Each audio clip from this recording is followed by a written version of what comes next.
What up, everybody? It's your man, Bad News, Mr. 1985. Uptown Fighters. Welcome to another episode of the Sounds of the Boom Bap. We do this each and every Tuesday. We have a very special guest by the name of Unlearn the World, a representative MC, West Coast.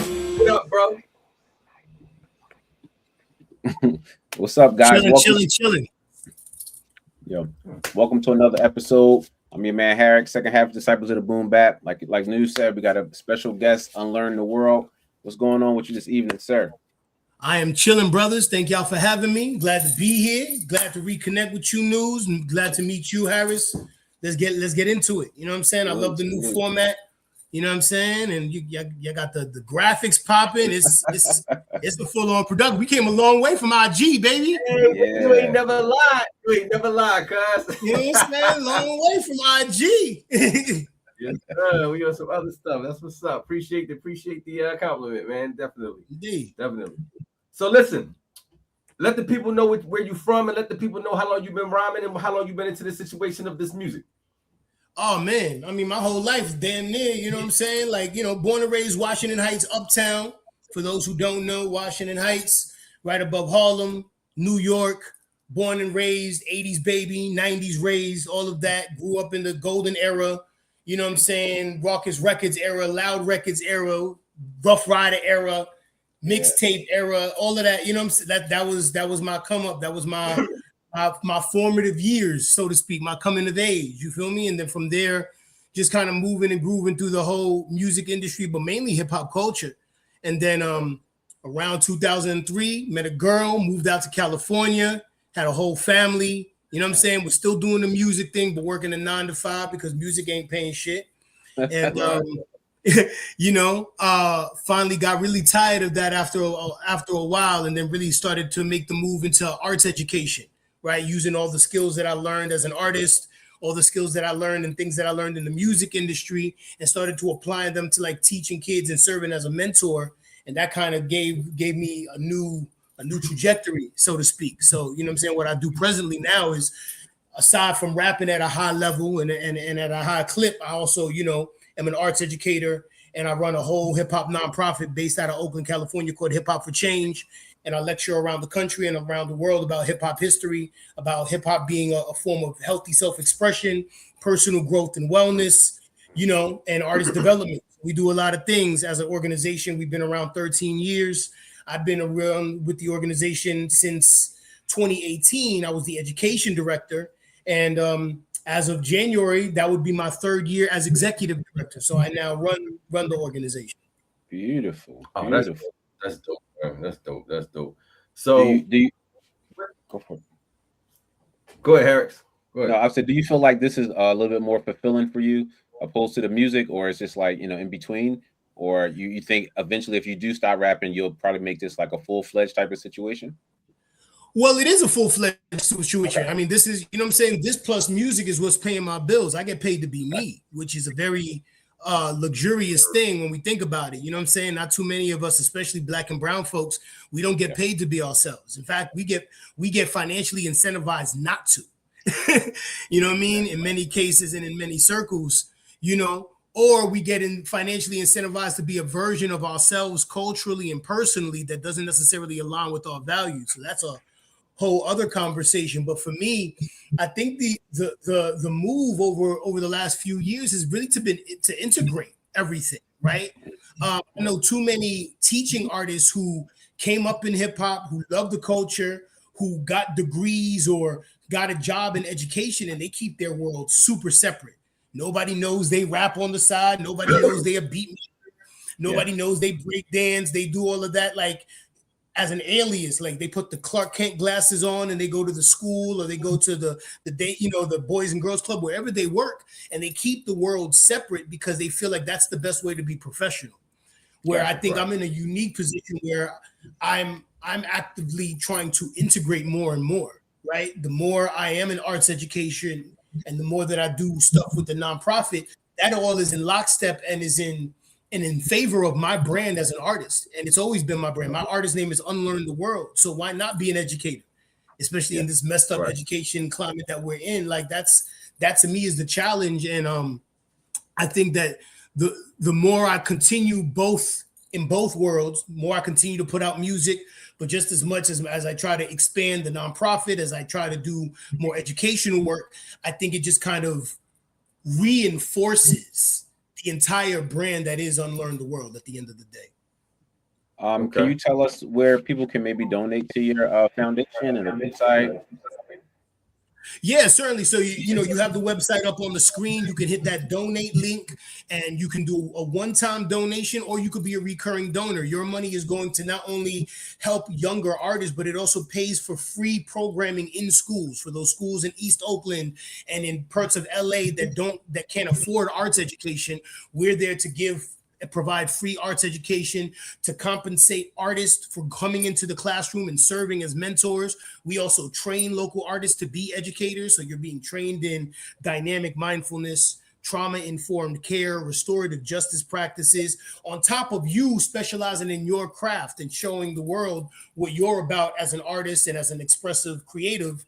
You know, we try to kind of fortify you with all these additional professional skills so that you can maintain a classroom of 30 kids who all need the thing that you're coming to give them. You feel me? So you can donate from the website. We also just recently launched a membership program. So it's similar to a donation program. Only difference is that you become a member of Hip Hop for Change, a card-carrying member that has access to our events at a discount, access to merch, other opportunities. We also have courses on our website in terms of activism, education, artist development. So you get access to all of these things. If you're in the Bay Area, you get access to our studio spaces. We have a recording studio in Oakland. We have a film space and a recording studio and a fashion house in San Francisco. So as a member of Hip Hop for Change, depending on the tier you're in, you get access to all of that. And I just think that it's a really dope way to really empower the artist community to get involved with us. Most definitely. So do you have other artists come in, and look at what you're doing and try to, you know, help you out with it, or is this solo dolo you just by yourself?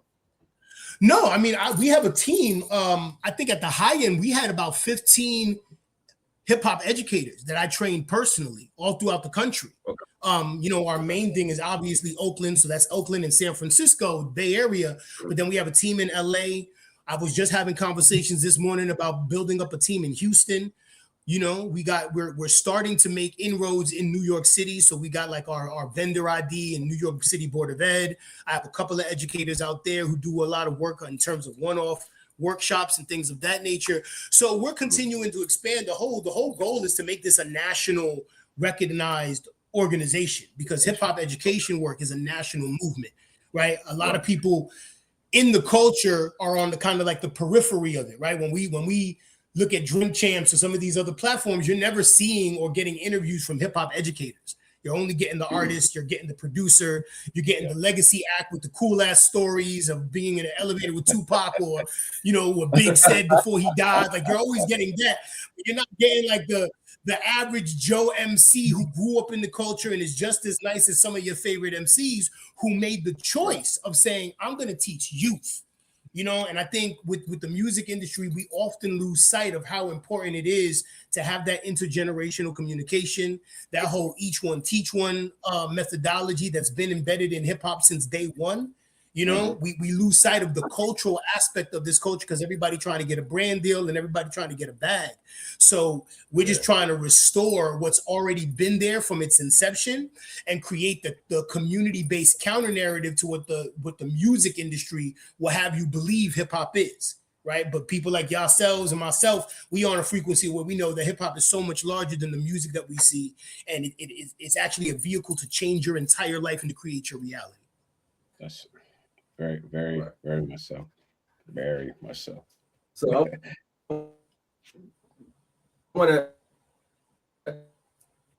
want to commend you and say that my hat goes off to you because it's not too many people like you. So, you know, my hat definitely goes off to you. Congratulations on that, and keep the movement going, man. Like, for real. So, aside from that, are you working on new projects? Are you working on new material? Like, tell the people what you're doing. Yeah, no, we outside with it, man. February, I dropped the album. My latest album is called Midnight Crisis. It's my first release on Roc Nation distribution. So we did some amazing business with Roc Nation. Congrats. Aside from me, yeah. So aside from me being an artist with Roc Nation Distribution, the unique aspect of what we did in this partnership is that we brought on the entire nonprofit. So Hip Hop for Change is an imprint under Roc Nation Distribution. And the one thing that I hear a lot of artists talk about, and especially music industry heads, is that there is no artist development. So we're trying to fulfill that need by creating an artist development course. So as a pathway to get to Roc Nation Distribution, we have artists going through a course where they learn about branding, they learn about building their creative and their professional team. They have access to financial literary resources or financial literacy resources. And we're also giving them personality tests. They're learning about their own traumas and how to heal that. They're learning how to manage stress, all of these different things that I wish I knew as an artist trying to come up in the music industry in terms of not only regulating myself and checking myself, but also regulating my nervous system, because this whole industry will have your whole nervous system jammed up, you know, and then we wonder why artists self-sabotage. We wonder why artists self-medicate. We wonder why they feel the need to bring 30 dudes with them in a club and spend all this bread, and one dude get into a fight and now the whole club is suing you. Like we do that out of a sense of responsibility and the psychological constructs that we agreed to from the neighborhoods that we grew up in. Yeah. And at a certain point, I think it's important for people, OGs in the culture or mentors, to facilitate the changing of a mentality. But if that's baked into the artist development to begin with, I think we're better off. We approach the culture differently. So our entire online course comes with a workbook. They learn week to week exactly how to put together a project and roll it out. And then we offer them the option of releasing the music through Roc Nation or releasing it however they want. If they want to try to go get a publishing deal or a record deal, they're more than happy, you know, they're more than welcome to do so. But we have that as a default option for them. And what's so unique about the Roc Nation thing is that their analytics and their platform gives you so much information about who's actually listening to your music, you know. And I think it's one thing to have all that data. It's another thing to know how to use it, right? We're on these social media sites all the time and we look at our analytics and we just see numbers and we see the numbers increase, but we don't know how to translate that into monetization, translate that into brand deals, you know, that align with who we are as artists. More particularly, what social causes can we as artists align ourselves with so that we raise our own visibility? You know what I'm saying? Like if it's not me, maybe it's the female MC who wants to talk about domestic violence. Maybe she's seen her mom get beat. Maybe she was in an abusive relationship. So the question for me is always, how do we connect that one artist to this social cause so that they can be an ambassador for this movement? You know what I'm saying? And that's kind of the idea throughout all of this. So the project came out in February.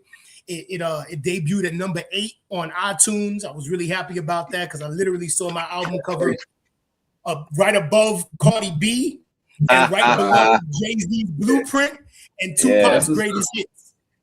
Let's go. That's wild. Go. Like that's, you know what I'm saying?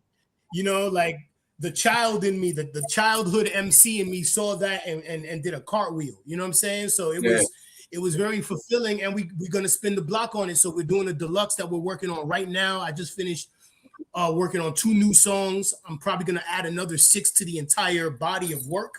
We're going to re-release it with visuals.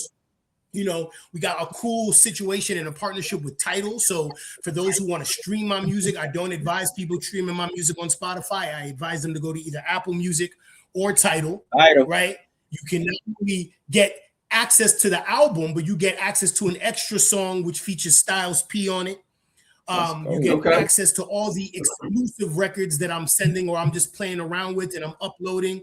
I have playlists. I curate playlists of independent artists. So independent artists want to lock in with us, I feature independent artists on my playlist as well. And if you want to pay me, you can pay me direct by Cash App. You know what I'm saying? As opposed to, you know, what Spotify is doing, where they're taking all of your money and then they're giving you some colorful wrap-up report at the end of the year to make you feel good about yourself. You understand what I'm saying? So it's just, we're playing a different game. You know what I'm saying? And I should have probably have stood on business way before a Roc Nation deal to say, hey, we're not fucking with Spotify. You know what I'm saying? But you know, what's integrity if it's not challenged? You feel me? So like, why not take the album that has the most visibility in my career and stand on business that way and do business differently? So, you know, just throughout all of that, just recognizing like where the value is, recognizing where my community is and how to build my community. So like, you know, aside from the digital platforms, we're going to, you know, definitely do vinyl, do hard copy CDs, a lot of other kind of merch things are in the work. Shout out to Honor the Culture. It's a platform. You can check them out, honortheculture.com. They do merch for a lot of underground MCs. You could, you know, Sean Price, Billy Dance from MOP. They got my merch up there. They really do and they sell hip hop collectibles. You know what I mean? So I partnered with them in order for them to distribute my merch, and we're working on a new website and all these different things. So just kind of thinking about business differently is what was the goal of this project. But aside from that, the project is amazing. I have some amazing producers. Actually, some of the students and participants from our program as Hip Hop for Change got producer credits on this album. Nice. You know what I mean? We collaborated with them. We worked with them. They opened up for me at shows in the Bay Area a lot of the time. So that was kind of a full circle moment in the making of this project. And then, you know, I got dope features. Like my last album, The God That Sins, had all the features you could imagine. We had Ghostface on there, Benny the Butcher. We had Royce the 5'9". We had Sean Price. We had a whole slew of hardcore MCs. This one, we went a little light, but we still kept it busy. We still kept it hip hop. So I got my man Graph on there. You know, I got ad libs from DMX on there, prominently featured in a bunch of different records. You know what I'm saying? And I made sure that those got cleared and all of that. We got Styles P, like I said. So like, you know, we kept it intentional with the features, and I didn't want to make this too feature heavy. There are other collaboratives from lesser known artists there who are just in my circle, just creative folks, but it's an international project. So I got producers from the Ukraine. I got producers from Germany. I got artists from Ghana on this record. You know, so you're getting an eclectic mix, but you're also getting that boom bap classic hip hop feel, you know, and I'm taking people on a journey. It's a lot more adult, a lot more cinematic. You know, I tried to step up the aesthetics of it. I try to make it sound expensive as fuck. You know what I mean? So that what you're getting is not, you know, you're not just getting hip hop, you're getting like boom bap luxury. You feel me? And that's kind of the angle that I'm trying to go. And like I said, we're dropping another 6 songs in the summer, visuals, music videos, all of those things are going to happen. And then we're probably going to close the year out strong with either an EP or something powerful. So always working, always building content and building the catalog. So let me ask you a question. What made you name the album Midnight Crisis? What's behind that? Oh man, a lot of things. Like, you know what I'm saying? I was getting like in my method acting bag with this album. Like a year ago, I came up with the idea because for 2 reasons, and this is gonna be like a long drawn out story, so I apologize in advance. Number one, you know, with everything going on in the world socially, I feel that we are indeed, in fact, in a global crisis, right? And that global crisis has less to do with racism and politics and all the things we argue about, and more to do with the crisis of the soul. Right? Because all of those things are a symptom of a larger existential crisis. I'm a middle-aged man, so often we talk about a middle-age crisis and what am I doing with my life and all of that. But then more particularly because of we feel almost ominous in terms of the world that we're living in, and that like we're on the brink of destruction. There is a clock, there's an actual clock that the government uses to determine how close mankind is to annihilation. The government uses this clock. Based on most people's assessment in terms of reports, they say that clock is now at 1 minute to midnight. In terms of not being at the point of no return for whatever's going to come after. Right. So rather than calling it a midlife crisis, I said, no, we're in a midnight crisis because it encompasses not only the global issues that we see every day when we're thumbing through Instagram or putting on CNN, but it's the existential crisis in us that got us frustrated, that got us eating the wrong things, thinking the wrong things, acting the wrong way, you know, enticed and addicted to toxicity, that toxicity being monetized, right? People being so overwhelmed and overstimulated that we just put ourselves on autopilot, and the autopilot itself being monetized by corporations. We're fucked up. Yeah. 100%. You know what I'm saying? And this album is an exploration of how fucked up we are from my personal life to the rest of the world. I'm not here to give y'all solutions. I'm here to tell y'all we have a fucking problem. You feel me? Like, you know, the solution, I could be real preachy if I wanted to, but that's not the best approach. The approach is, yo, let's acknowledge first that we have problems. And let me show you through my artistry how I'm dealing with these collective problems that we have. You know what I mean? Let me just put some shit out on Front Street, whether it's my relationship, whether it's, you know, my point of view on politics or other things.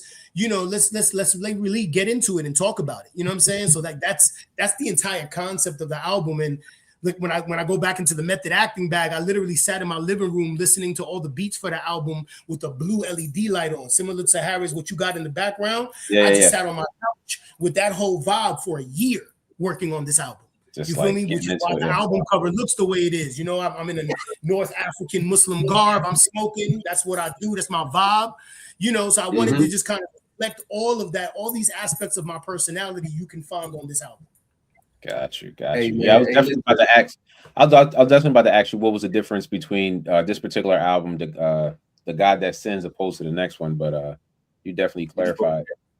Yeah, I mean, what I would add to that is I've said it before. I think the God That Sins was my most godly album, right? Because of all the features and everything. It showed you where I can go. This is more human. This is more like, let me kind of pull it back a notch and not do such, you know, I'm not really trying to flex. I'm really trying to hone in on my own humanity and just trying to put that on display. So like, that's why there's the contrast. You see, just similar to y'all, like you in the red, you in the blue. It's similar to my albums. I had that album was a deep, dark blood red, right? Whereas this album is a very cool, serene blue. You know what I mean? Yeah. Like you could call it Nipsey blue, you could call it Midnight blue, whatever, Jay-Z blue, whatever, you know what I'm saying? Whatever blue tickles your fancy, you feel me? That was the idea, and it was intentional to have that kind of contrast. Nice. Yes. That's dope. Go ahead, News. So when you get prepared for an album, I heard you say that you sat in your living room with the blue light and listened to the beats and stuff like that. So do you just listen to beats and you get concepts, or you already have concepts for the beat, or is it a mixture of both? It's definitely a mixture of both. I really did a lot in this album in terms of like intentional linear thinking. This is probably, I mean, I think my last two albums were albums where I said I'm starting an album and I'm going to work on it, as opposed to in the past where like you have a collection of songs and you just like, all right, well, let's try to make an album out of it. Let me find some more beats to fill between this song and this song. Now we have the party record in between the two hardcore records, or however you curate it, you feel me? Whereas this one, it was like, I'm going to work on the A&Ring of the album. I'm going to find the beats. I have some concepts in terms of songs that I'm looking for a beat, a particular sound or a feel in a beat to match it, or I'll listen to beats and then it'll give me the ideas. It'll give me the lyrics. Sometimes the lyrics just come to you, or sometimes you have kind of like sketches of something and then a certain beat will articulate it for you. So I played around with that a lot. I played around with, when I was in my studio session, sometimes a lot of the songs weren't fully written. So I'm in this booth freestyling. I'm in the booth really, you know, doing the punching method that I've heard so many people talk about, or the Jay-Z Lil Wayne method. You know what I'm saying? Right. I'm going all over the place. I'm a linear writer. Like I love writing. I have my rhyme book since I was in high school. I still have them like archives. You know what I mean? And I love being in my notepad on my iPhone writing lyrics. I'm a fan of the written word, but there is something very liberating about being in the booth and just kind of going with the cadence, or being in the booth and just going with, you know, natural freestyle ability. I've been freestyling since I was 10 years old. So this ain't nothing new to me. You know what I'm saying? Like, you know, so just kind of playing around with these different approaches of creativity was super fun in some of these records that I was on. So, and maybe, you know, if you're really paying attention, you'll probably be able to hear it. You'll hear it when I'm like, oh, that's miracle technical rap versus, oh, he just, you know what I mean? He just swagging on this one. Like he just kind of on his, you know, and sometimes it'll have both because different verses have a different emotion. So it was a different approach in that, but it was intentional in that I was A&Ring it. I was listening to beats. I had the concept already in my mind. I started kind of articulating the aesthetics and how I wanted it to feel and look and all of that. And then the words were coming. And then, you know, then it was studio time. I had all of that ready. I had songs ready. And then it was like, all right, now we're in the studio. So then, you know, I could record anywhere on God's green earth. I have a studio. I literally have a studio in my office. I love to go to New York and record in Washington Heights because it humbles me. It reminds me of where I'm from. But in this one, you know, I locked in again. I went to LA. Shout out to Union Recording Studios because they gave me a whole room and We just banged out the whole album in that one room. Shout out to the Legacy Room. It was that one room, me and my engineer Wash, who's a brilliant engineer, brilliant producer, sound master. And we just locked in, him and me. You know what I'm saying? There weren't really too many other people in the room with us when we do what we do, you know. So it was having that ritual, you know what I mean? And I learned something from the producer David Banner. He did it on a show called Rhythm Roulette, where he saged the studio. Every time he had a session, he stages the studio to clean the space. So that was my mentality going in. So I'm coming in with the Palo Santo, I'm coming in with the sage, and it's Hollywood, so you don't know what the fuck was going on. You never know what's going on in there. So I just wanted my space to be sanctified, right? Because if I'm, you know, I'm an artist who really believes in being a recipient or a vessel for higher levels of consciousness. So if I'm creating the environment for me to be receptive to that, you know what I mean? And edibles always helps with that too. So you're in that mode, and magical things happen. You feel me? So like that was it was a really an amazing healing experience. But then it was just great to feel like an artist. I don't think there's too many rappers who feel like artists. You know what I mean? Like you recording in your man's crib. You might not be able to afford studio time, or you recording in your room with your laptop.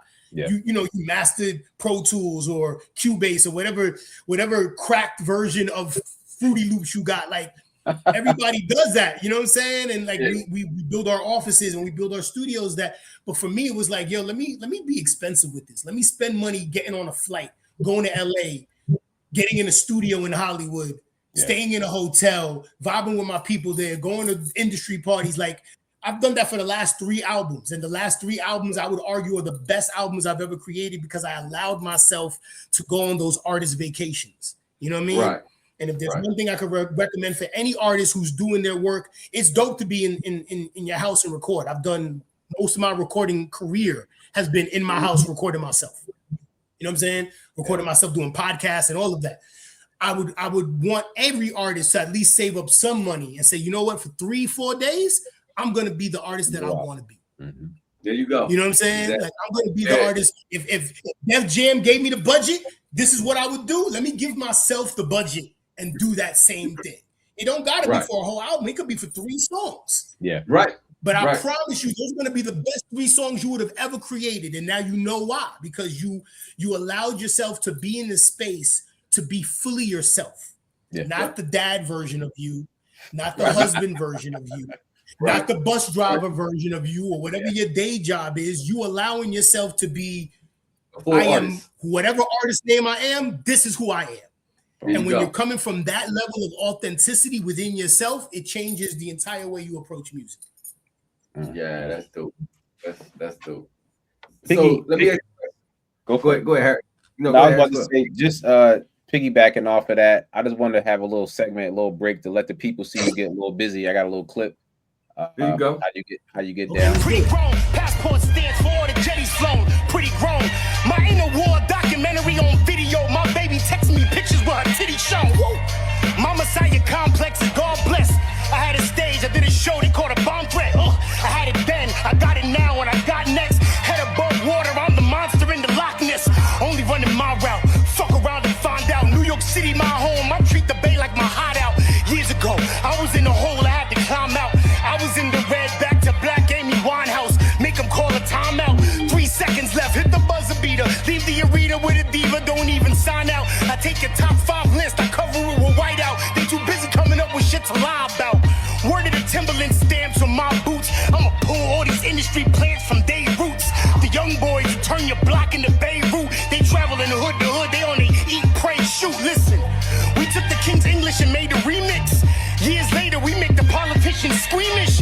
They used to say we can't achieve it, now we be it. When I see an opportunity, I seize it. Nigga, we lit. Woo. Beware and wear who to speak it. Pillow talking to women who you know can't keep a secret. They wanna ride the wave until they seasick. They wanna stand on business, I make them paraplegic. Kanye's white, my exposure isn't decent. Yeah. Yes. Yeah, man. Yeah. Yeah. Busy. Shout out to Punchline Academy for that. It is busy. Yes, I wasn't doing that. Yeah, I wasn't going over there doing that. That was amazing. That was really, you know, people tagged me in it. They was coming to Oakland. Shout out to Punchline Academy, Shade 45, Sirius XM. They was coming to Oakland. They was asking people to get tagged. And, you know, I never like, I'm very bougie as an artist. So it's far be it from me to try to ask people to tag me or some shit. Right. Like, I just feel like, you know, like artists, we get weird like that. We just get weird, but people tag me nonetheless. So then they hit me, they put me in a group chat with everybody else. And just, you know, as a form of validation, you're in a room and you're in a group chat with all the other spitters you know in Oakland. Right. So I walk into this room. Shout out to Hyro. Those are my big bros. It was in Hyro headquarters. No better place to do it. And I'm walking in and I'm seeing the homie. I'm seeing the little homie who comes to my studio. I'm seeing the big A+ is there. Like, I'm seeing all the people I know who get busy on the mic in Oakland. So it was just kind of validation for me in that respect, just to be in that circle. And it did numbers, man. I think I would consider it my first viral clip if it's even called viral or considered viral. Like, I don't know 200K views versus 1 million plus. I don't know what the math is on that to determine something as viral. I think I was actually asking ChatGPT about that the other day. Like, what's viral? Like, what's the record? Like, if you're at 199,000, does that mean you're not viral? Like, what's the tipping point? But it gave me high visibility. A lot of OGs started following me and liking the post. Ice-T, Sway. I mean, I was seeing wild names liking it and giving comments. I'm like, oh shit, who? Ice-T was the one though. You couldn't tell me nothing for the day. Like, you couldn't tell me nothing, nigga. SVU Ice-T, nigga. What? Nah, married to Coco Ice-T, nigga. What? Man. Surviving the game Ice-T, nah, yo, nah. We not. You can't talk to me today. You know what I mean? So, like, you know, but it was a statement. I just wanted to show people I get busy. Like, I do songwriting. That's like I consider myself a hip hop artist because I think there's so much negative connotation with the word rapper nowadays.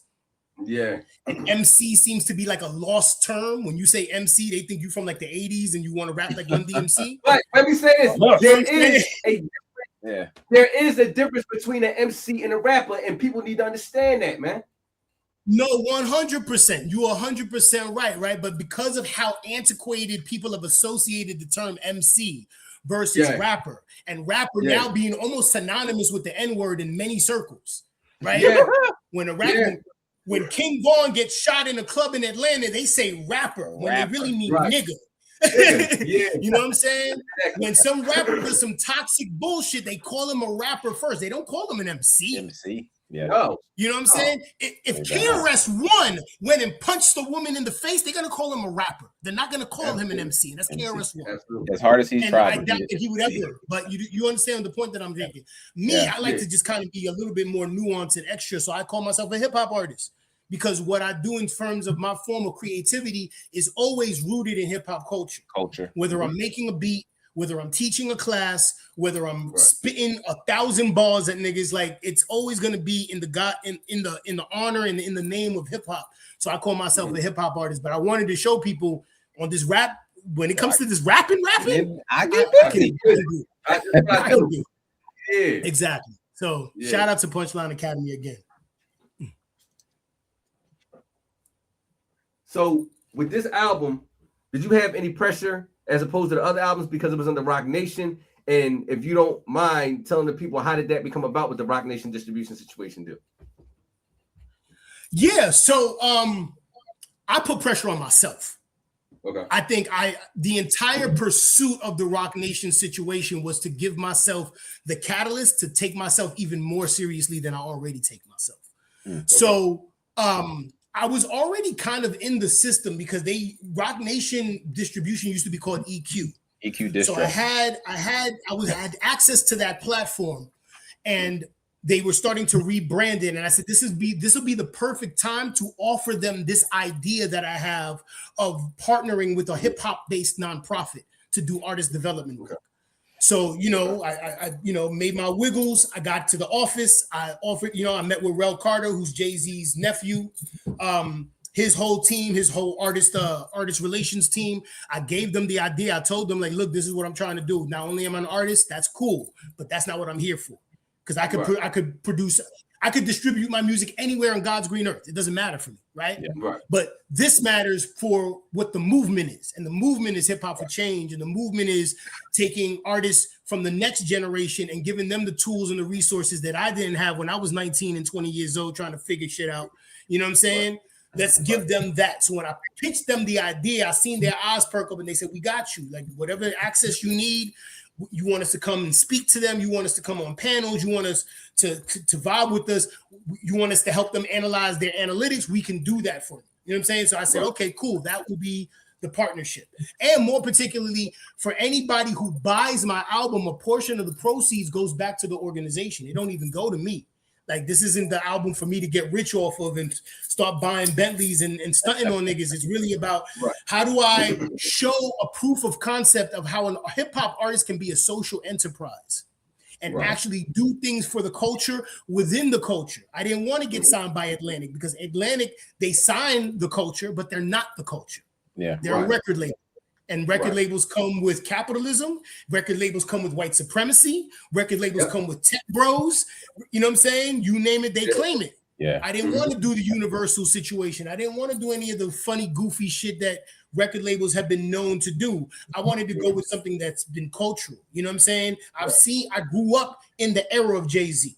Right, we're celebrating 30 years of Reasonable Doubt. I was there. I grew up. My older brother was on Rockefeller Street team during Reasonable Doubt era. I remember him coming home with the stickers, with the CDs. I had a Rockefeller shirt with the champagne bottle and the R. I was the hardest nigga in 11th grade. You know what I mean? So I seen that trajectory. So to see him now curating the Super Bowl with that partnership with the NFL, for Roc Nation to be one of the largest entertainment companies in the industry and on the planet, from a dude from Marcy Projects, bro, that's culture.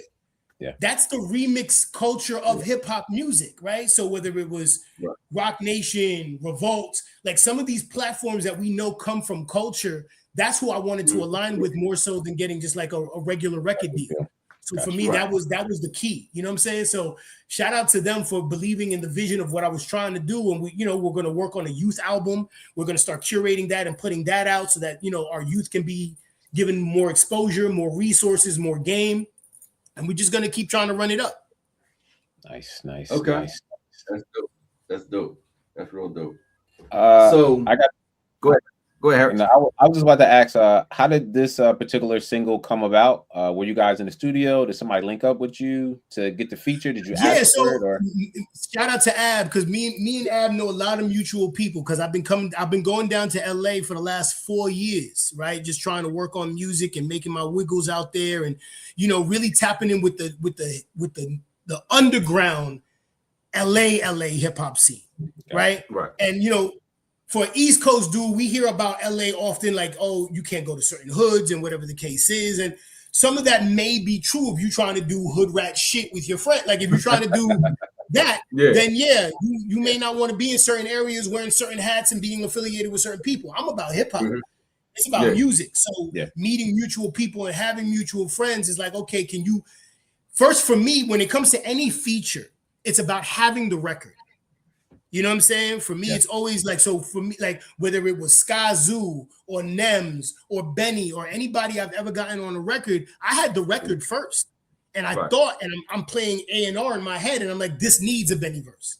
This needs a Sky Zoo verse. When I had this record, I was like, this needs an Absol verse. Right. You know what I'm saying? If you listen to the record, like I got this clip from Love, Death, and Robots, some obscure clip from an episode of Love, Death, and Robots is the intro. In the chorus, I have KRS-One talking about like perceiving God. I'm like, this is the shit that Absol is about, and this is the shit that I'm about in my life. Like, so it made sense, right? So then for him, so not only did he give me a verse, he gave me a hook. I'm like, oh shit, we got a verse and a hook. You know what I'm saying? It was. I got the same feeling as when I did the record with Ghostface. Not only did I get the verse, I got a hook, and he was talking shit. So I was just like Yeah. Say less, yo. Like, let's do, you know, and it's just really, I wish I was in the studio with him. It would have been an honor. And, you know, but then that's when things get a little bit more expensive because these things cost.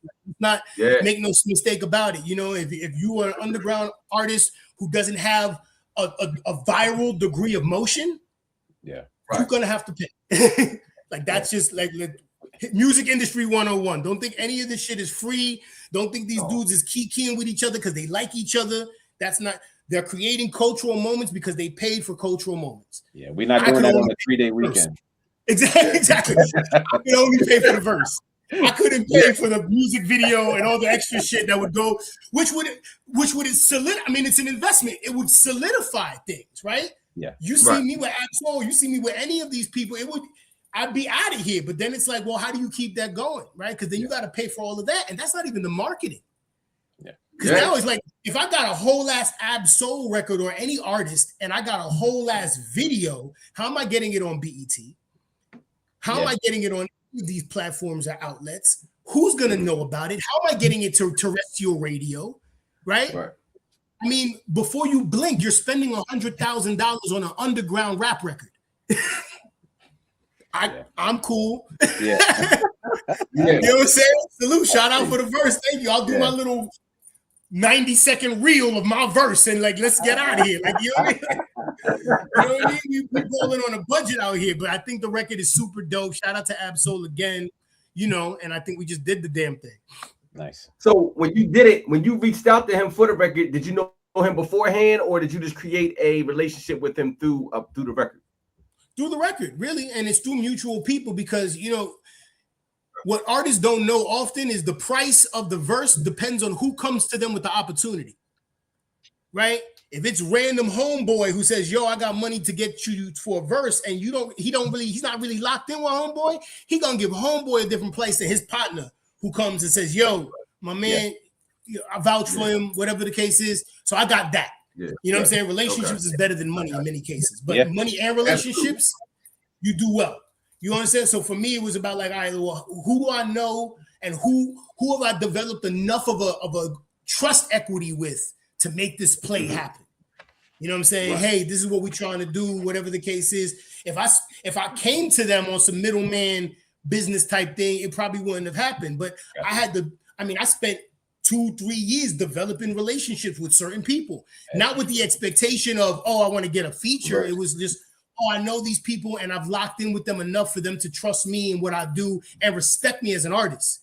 So when I come to them, they know it's not on some funky bullshit. I'm not trying to act, you know, I'm asking for a favor, but I'm not asking for a favor, if that makes any sense. Yeah, most definitely. You know what I'm saying? I'm just saying, like, yo, plug me so I could do what I need to do. Put me in position as opposed to, yo, fam, I ain't got it like that. But if you could, you know what I mean? That's when we get into the, like, please listen to my demo type shit that just, you don't want to be. Yeah. You don't want to be known as that guy. You don't want to be known as that guy at all. Yeah, you don't want to be known as that guy. You know what I'm saying? It's just like, so for me, it was about, and features in general, it's about what's the most authentic. You know what I'm saying? Like, what is going to be, what's most on brand for me? And I think the one leg up I have in comparison to other artists in the field is that I know my brand very well. I'm very locked in on who I am and what I represent as a member of this culture. So for me, and because I grew up in A&R offices throughout my entire childhood, I know how to curate records. I know how, like, oh, I got this beat needs to go with this artist. I'm not gonna put some random whoever or try to do a feature with a random whoever because they got a little motion and now I'm just trying to ride the wave. It's like, nah, Absol could have been ice cold and I would have still wanted an Absol verse because I fuck with Absol. Gotcha. Period. Right. You know what I'm saying? It could have been any artist. If I fuck with them, that's who I, so it always has to be authentic to the brand of the artist. And I think that when I curate and do those features, it's very organic in that sense. Absolutely. 100%. Yeah. Go ahead, Eric. No, I was waiting for you to ask your question. You know, that your famous question. No. Oh. So, again, famous question time. Okay. I almost forgot about this segment. That's great. So, look. Yeah. We got a segment where we talk about if you had a producer and you had an artist, dead or alive, the feature on the album, who would it be?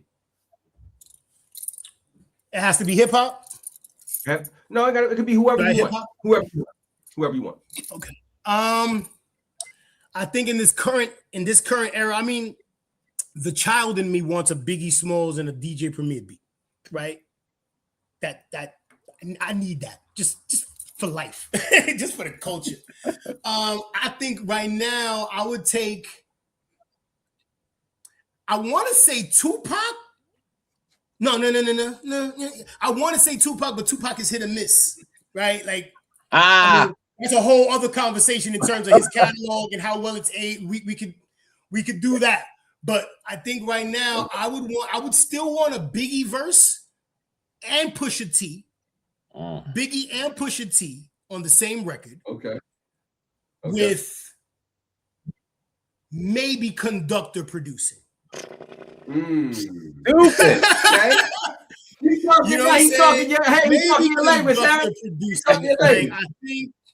I think that does something different. You know what I'm saying? It's not going to be the breakout record, but that's one of them ones that I think that if we locked in, like if I had a Biggie verse and I had Pusha T on the same record, that's out of here, like for real. So yeah, I would say that Pusha T and Biggie on the same record, produced by Conductor Williams. That's a man that price didn't went up. Yeah, Conductor. Yeah, absolutely. Say again. I said that's a guy whose price just went up, big time. Conductor. Yeah, exactly. You know, going back to expensive taste. Like I got a homie who got like 3 Conductor beats on his project, but it was before he would start working with West Side Gun and then doing the Drake and all that. But Same thing with my man Overcast. Yeah. Like my man Overcast. I did shows with Overcast in like underground bars in Oakland 7 years ago. So to see him now, and he's still bigger than me. So to see him now, he was a judge at one of my producer battles that we did for Hip Hop for Change not too long ago for All-Star Weekend. But his trajectory is crazy. I mean, he was a Bay Area producer making boom bap records, and now he's on Drake albums, like perpetually, like the last few albums.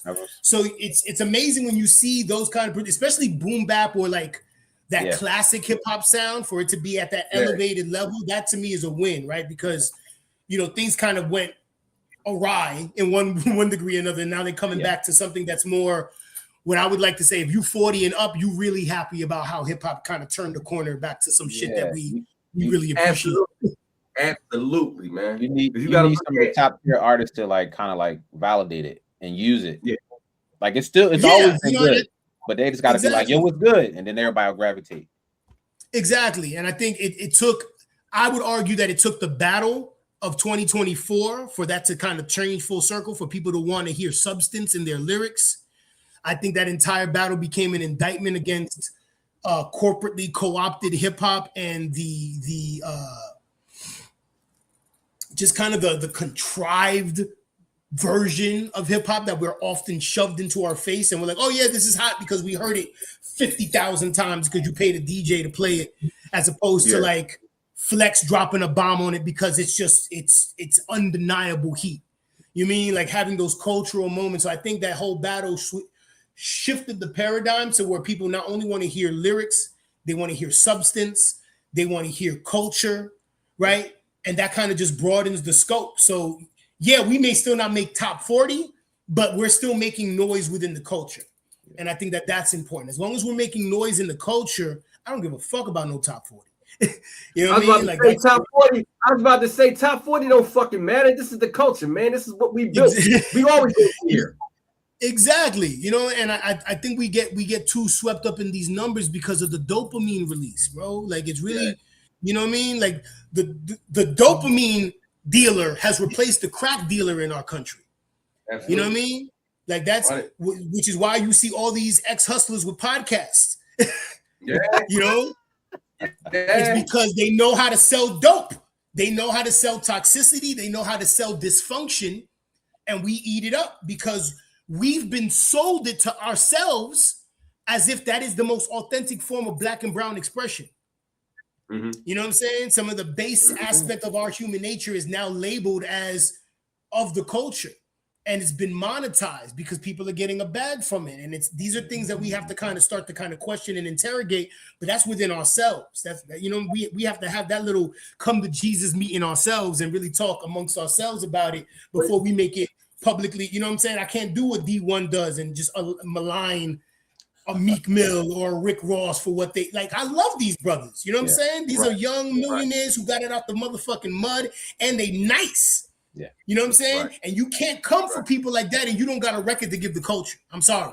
I'm sorry. I love D1, but when we talk about like the music, we don't have one of those. There's not a D1 record that we can call back and say, yo, he gave us that, so I'm gonna listen to him. Yeah. You know what I'm saying? There's certain artists I'll give a pass because you gave me a record in high school that, you know what I'm saying? Or you gave me a record at a certain time in my life where I'm like, all right, I'll let you get away with that weird, funky shit you just said because I still got some records in my playlist from you. But there's certain artists it's like right message, wrong messenger type shit, you know? Yeah. So I think the boy D1 is riding a wave right now. Like he got a wave and he just riding that shit right now. You know what I'm saying? Like, of course, I mean, but that's virality for you. That's you know what I'm saying? It's about catching a moment and then doing enough to catch another moment, another moment. Like we're trapeze artists. We're on the trapeze, grabbing one rung and then trying to grab the other. And sometimes it slips from our fingers and we fall to grace. You know, you saw that with the Russell to one degree or another. You know, you saw that with a lot of artists where it's like we catch that moment and now it's about maintaining and then catching another moment so that you're out of here. That but if you're based in culture, you don't need the moments. Because the culture validates you because of the work you've put in consistently. You know what I'm saying? So like what you see in me, what you see in Unlearn the World is the grind without a viral moment.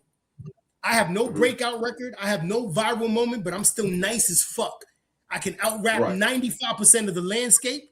I've done features with legends. I've toured with legends. I have a career that I'm very satisfied with. Talk that talk. If people pull my card and look at my rap sheet, they're like, yo, he's one of them. Cool. If I get the moment, great. We running it up. Trust me when I tell you. Like, you know what I'm saying? I'll do the brand deals and all the shit, but it's gonna all be authentic. But aside from having those moments, I'm still doing me. And I got a whole organization and I got a whole team of young boys who are ready to come in and change the entire trajectory of the music industry. So that's my ministry, and I'm cool with that. Hey man, listen. Tell the people where they can get at you at your information, your acts and all that shit, man. Tell them where they can get all the things, man. Unlearn the World as it sounds. You can follow me on Instagram. I don't do TikTok, even though I have an account, but I haven't updated that. I deleted the app off my phone, so I don't know what's on that thing. But, you know, Instagram, Tidal, YouTube, those are the best places. You know, follow my organization, Hip Hop, the number 4 Change on Instagram, but you could also check out our website, www.hiphopforchange.org. You know, consider being a donor.